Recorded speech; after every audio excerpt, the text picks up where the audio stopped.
What if your story could ignite a movement?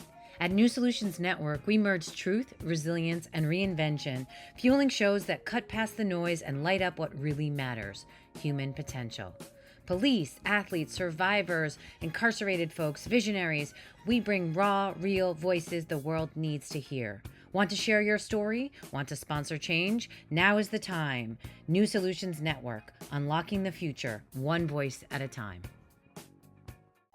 Hello and welcome. My name's Ian Jones and I like to talk about mushrooms. I first got into this courtesy of my wife, who has a background in neuroscience and in working with the pharmaceutical industry developing mental health drugs. And she learned a little bit about psychedelics and was curious. And through that, I learned how to grow them. And that opened a whole world for me. It was amazing. I've learned so much about how to grow them, but what makes them grow? What do they need? And in learning that, I got to explore the world in a new way. I'm motivated by my stomach, to be honest with you. And the thing that fascinated me was more about mushrooms I can eat. What can you possibly be better than finding food naturally in the world that's free and nutritious?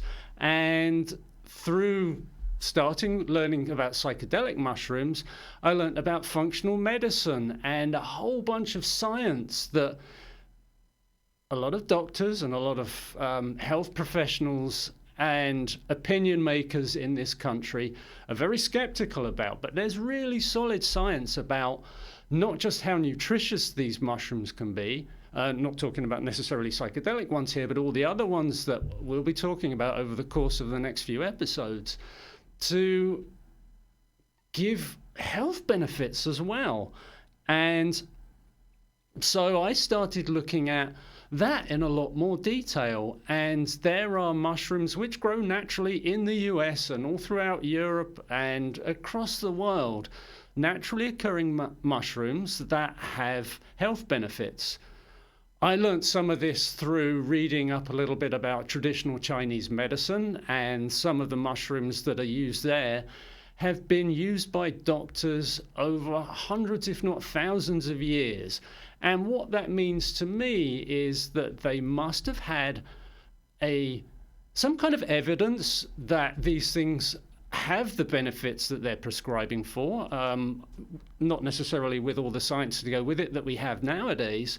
And secondarily, that these things are safe to eat, the things that they talk about. And so out there, even in my backyard, I can find things like reishi. His family name is Ganoderma. In our neighborhood, I've found maitake, hen of the woods, or Graphola frondosa, and a whole bunch of inedible ones, kind of fun ones like the clathrus, the devil's finger, which is interesting to me for a number of reasons, one of which is it looks kind of gnarly. It's like these big pink fingers, but they stink as well, and they attract flies, and that's how they propagate. Lion's mane, I have yet to be lucky enough to see it in the real world. And it's actually, I think, my favorite mushroom because it looks so cool. It's this big ball of kind of like hair and fluff, but it's white. And it smells quite sugary, smells quite caramelly because it has these sugars in it, which have, according to these various studies, health benefits in an incredible range of ways. Another mushroom I'm very fond of, and is actually the second mushroom that really got me into mycology, and that's turkey tail mushrooms. They're not food, but they have a very solid scientific evidence trail that they have chemicals in them which complement, I should say, again, I'm going to take a step back here because I should say none of the statements that I'm going to make have been evaluated by the FDA. None of the mushrooms, the substances that I'm going to talk about, have the potential to cure, diagnose, treat, or prevent any diseases. However, there is a whole bunch of scientific evidence that these mushrooms help. And going back to my point about turkey tails, in Japan, for example, they use an extract from turkey tails in conjunction with tamoxifen and other breast cancer drug treatments. And I'm doing this from memory, so if anyone wants to phone in and give me an update on the numbers, has a dramatic survival rate increase over just using the drug alone. And we have some evidence in family, just anecdotal evidence of how it helps fight cancer. That's my second most favorite mushroom. People were asking me, how do you grow it? How easy is it to grow? So there are grow packs, for example. You can get your own grow kit, and oyster mushrooms are very popular to grow this way. They're a gourmet mushroom. They are delicious. There's about 4 or 5 different varieties that you can buy quite easily, from your plain and simple blue oysters, yellow oysters. Maybe now yellow oysters are a little bit contentious because people are starting to feel that they are, because of all these grow kits, becoming invasive. But they're this gorgeous golden yellow color when you see them. Pink oyster mushrooms, also very pleasing to look at. Lion's mane is ridiculously easy to grow. You can buy a grow block for about $30, and the same is true of all of these, but I like lion's mane because it's so easy to grow.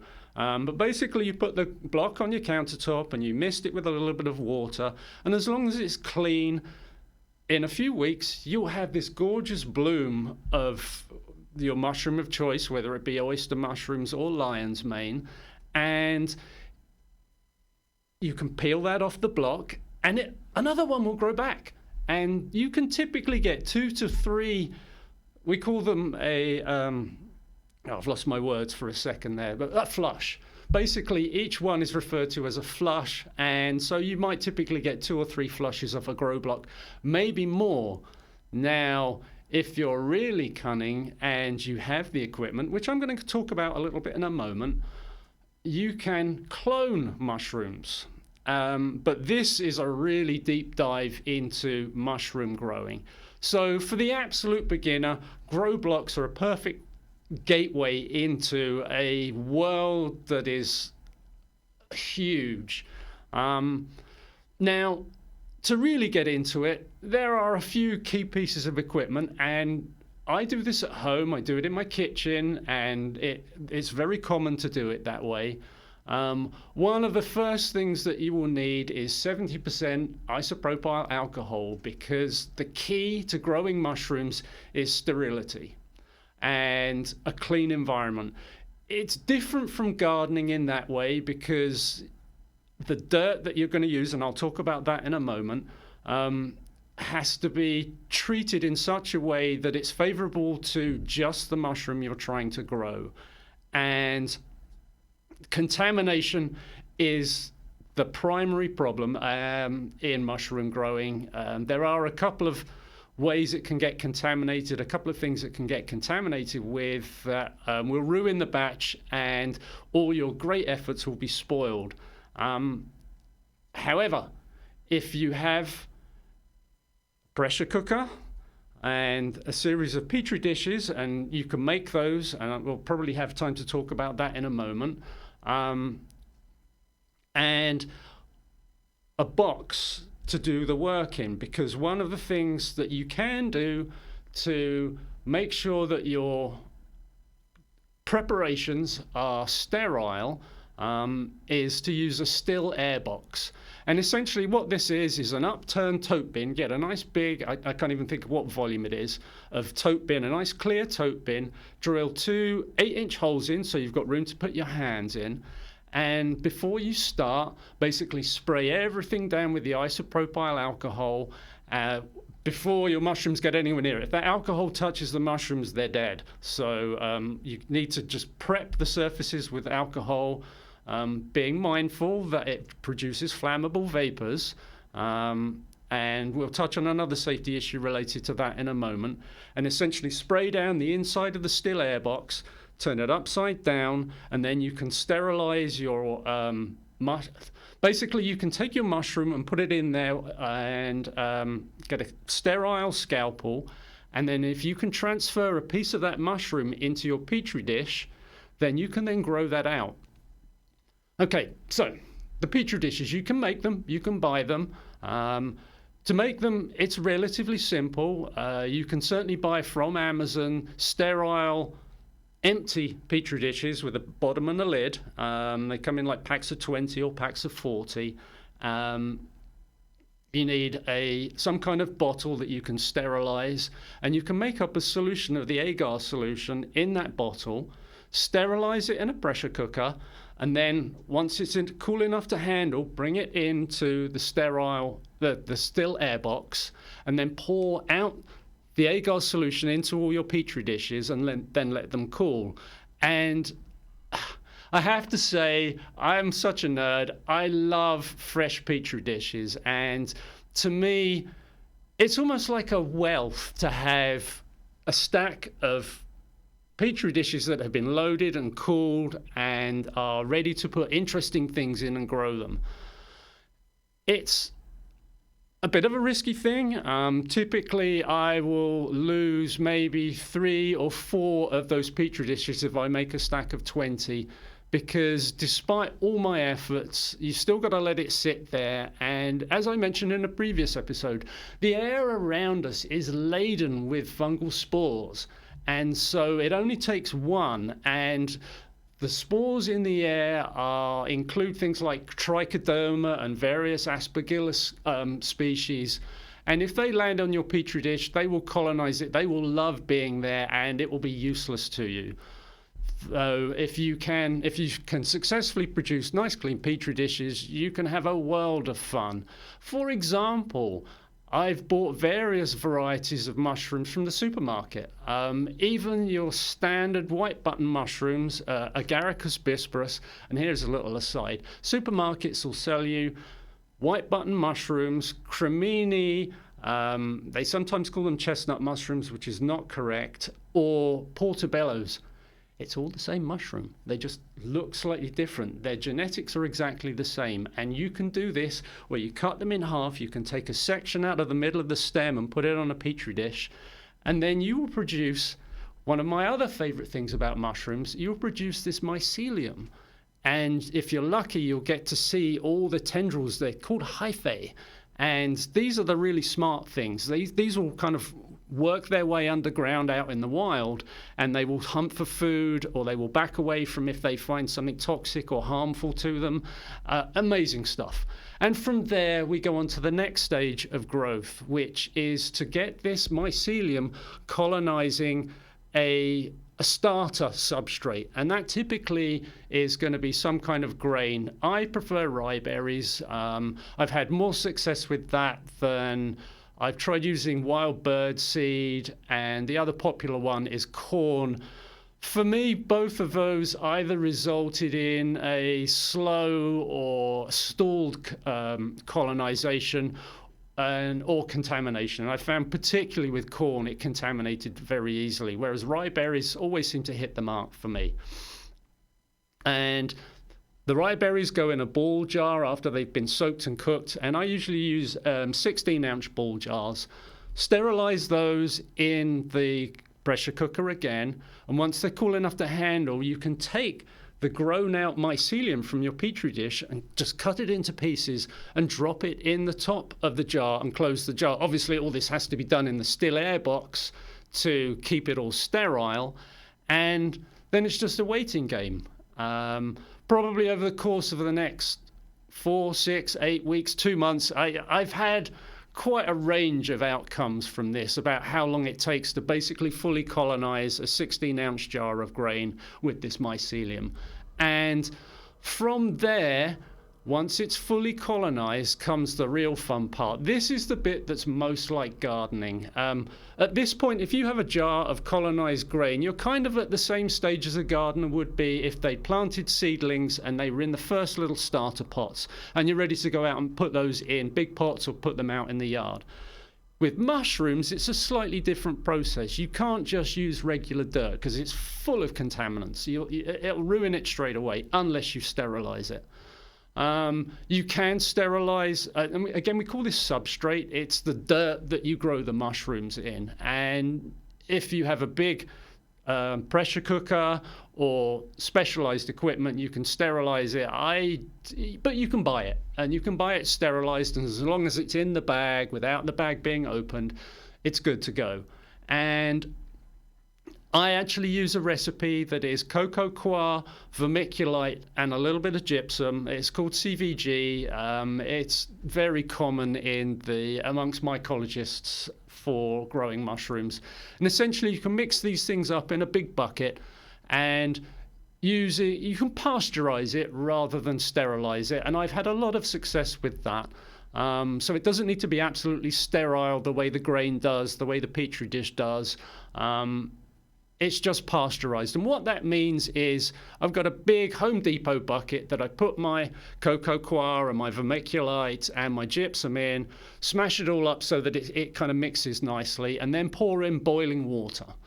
And these have to be measured out. I mean, there's a little bit of precision needed to have a good recipe, because the end product needs to have a certain amount of moisture in it, otherwise the mushrooms won't grow.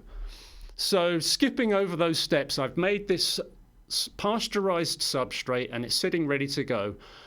I'll put that into tubs, and a lot of home growers, particularly with psychedelics, will use a small sterilite tubs. They call them shoe boxes, and I guess back in the day, these would be where you'd store your shoes if you wanted to store them long term. So they're little things like this, and probably 1 to 2 jars, 16-ounce jars, will be enough to fill that. So what I like to do is put some of the substrate in the bottom, empty one of the jars into it, and it usually comes out. And it's an amazing thing to see, to kind of shake it out of the jar, and it's just this puck of solid grain and mycelium, and it's got kind of a rubbery feel to it, and it usually starts to have somewhat of a mushroomy smell by that stage already, although with lion's mane, again, you can kind of already start to smell the polysaccharides in there. And break that up into the soil and mix it all up so that you've got no lumps of the mycelium. It's all the individual grains covered in the mycelium, all mixed in with the dirt. And then I put the other jar on top of that, break that up again so that there are no lumps, but this time it's kind of a solid layer just of the colonized grain. Finish that off with a layer of substrate over the top to the depth of probably 1/2 inch or so. Then put the lid on it. Again, at that moment, it's all about waiting and keeping an eye on things. The tendency is to check it every day, but every time you open the lid, you're introducing the risk of contamination. But people that don't grow a lot, or first-time growers, is it ready yet? Is it ready yet? Is it ready yet? And over the course of the next few weeks, you'll start to see the mycelium start to bloom out through the surface if you do kind of crack the lid and peek inside. And there will come a time when there's a fairly good coverage, probably about 2 or 3 weeks in. Typically, what you do is seal the tub, leave it in a dark, warmish, dark place. As I alluded to in a previous episode, somewhere in the range 60 to 70-ish degrees. Certain mushrooms have certain preferences, and I'm not that precise. And so I'm a little bit more at risk of things going wrong. But basically, after a few weeks, there'll be a layer of mycelium on the top of the dirt. It's really started to colonize the soil. At that point, you're ready to introduce fruiting conditions. Again, with the communities will refer to it as fresh air exchange, or FAE. And what that means is basically you have the lid off and you store this somewhere that you know is relatively clean. I have what they call a Martha tent. It's basically a small greenhouse. The shells are about this kind of size. Again, you can buy these things on Amazon with a clear plastic cover over the top. And I'll spray the inside of that with isopropyl alcohol and wipe it down so that I know that the area is pretty clean. Once this tub is there with the lid off, again, over the course of several weeks, this stuff will start to really take off, and you'll see little knots of these hyphae starting to poke up, and then they'll start to thicken up. And at some point, you will see your first pin. And a mushroom pin is called that because it's very small and it's got a little bulb on the top. And then you know that you're on the way to getting mushrooms. That the first pin is always a moment of excitement for any mushroom grower because they know they're on the right path. And it's almost inevitable at that point that you're going to have a nice flush of mushrooms. And that basically is the end point. The mushrooms form again over the course of a couple of weeks, and depending on what you've decided to grow, what you do next with it obviously is entirely dependent on what you've grown. Now, I should say that in addition to growing in dirt, I like oyster mushrooms, and commonly oyster mushrooms are side sprouting. So people grow them in straw in big Home Depot buckets with kind of semicircles cut out of the side, and the flushes will appear coming out of the sides. That's another way you can do mushrooms. I'm a little bit hesitant to talk about shiitake, so I'll actually skip over that because that's a little more complicated, but those are fabulous mushrooms. There are a few hazards, I should say. We've mentioned our two main enemies, trichoderma and aspergillus. Particularly trichodermas. Any mushroom grower will instantly recognize that shade of green, and it's potentially harmful to health. So always, if you see that, close the lid, get that stuff out, get it in the trash, bury it, whatever you need to do, but it's very pernicious. Aspergillus isn't so bad. Sometimes you can cut it out. People have tried like spraying the contamination down with a little bit of IPA, but it can kill the mushrooms. Better just to get rid of it. I've had some great flushes. Typically, contamination hasn't been my problem. Oftentimes, my problem has been stalled colonization during the grain colonizing period, and I still don't know why that happens. Probably temperature, but I don't measure my temperature. I don't have the tools to do that, or control it, I should say. So that's where I've gone wrong.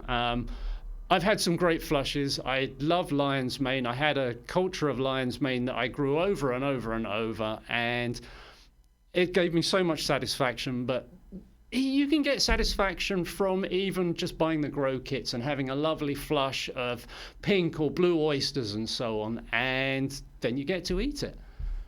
I hope you enjoy it.